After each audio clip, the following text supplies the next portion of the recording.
আসসালামু আলাইকুম viewers, welcome to my another blog. আমি আজকে যাচ্ছি একটি বাগান দেখতে। আমাদের বাসা থেকে এই বাগানটির দূরত্ব মোটামুটি 15 কিলোমিটার এবং আমাদের যাত্রাপথের মাঝামাঝিতে প্রায় 3 কিলোমিটার দূরে কিন্তু একটি নদী রয়েছে, যে নদীটি পার হয়ে আমাদেরকে যেতে হয়। সো নদীটি পার হওয়ার পরেই কিন্তু আমার ব্লগটি আমি শুরু করেছি।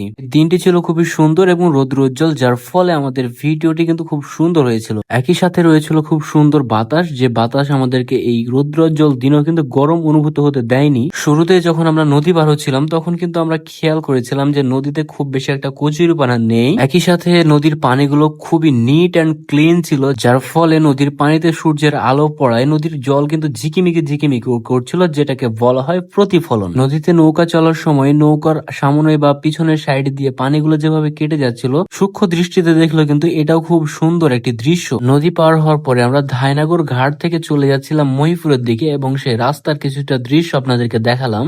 বহুল পরিচিত এই রাস্তাটি আমাদের আশেপাশের লোক যারা রয়েছেন তারা অনেকেই হয়তোবা চিনেন। এই রাস্তা ধরেই কিন্তু আমরা চলে আসলাম মহিপুর বাজার এবং এই মহিপুর বাজার পার হয়ে আমরা চলে যাব গোবরাতলার দিকে। গোবরাতলা থেকে বাম দিকে অর্থাৎ বিজিবি ক্যাম্প পার হয়ে কিন্তু আমাদেরকে যেতে হবে আমাদের গন্তব্যস্থলে। প্রতিরক্ষা ব্যবস্থাটিকে নজরে রেখে কিন্তু আমি বিজিবি ক্যাম্পের সামনে ভিডিওগুলো করিনি, তবে এই ক্যাম্পের পরে যে দৃশ্যগুলো রয়েছে অর্থাৎ ডান দিকে এবং বাম দিকে যে প্রাকৃতিক দৃশ্য রয়েছে সেটা কিন্তু খুবই চমৎকার এবং দেখার মতো একটি দৃশ্য।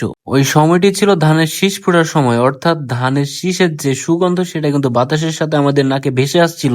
সত্যি অপরূপ চমৎকার একটি দৃশ্য।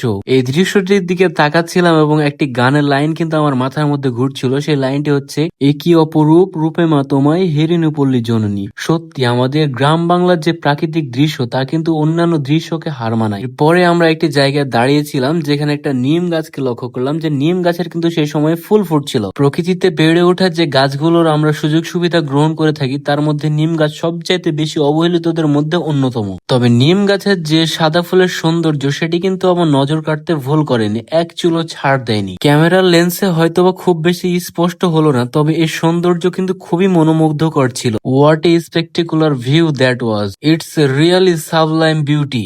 প্রকৃতির এই সৌন্দর্যকে যদি আমরা নিজেরা কিছুটা হলেও যত্নের সাথে রাখতাম, তবে এই প্রকৃতি আমাদের যা দেয় হয়তোবা তার চেয়েও অনেক গুণ বাড়িয়ে দিত। মূলত আমরা প্রকৃতি থেকে সুযোগ সুবিধা গ্রহণ করি কিন্তু প্রকৃতির প্রতি খুব বেশি একটা খেয়াল রাখি না। তো ভিউয়ার্স, চলুন আমরা আমাদের কাজের দিকে চলে যাই, অর্থাৎ আমরা আমাদের গন্তব্যস্থলের দিকে এগিয়ে যাব।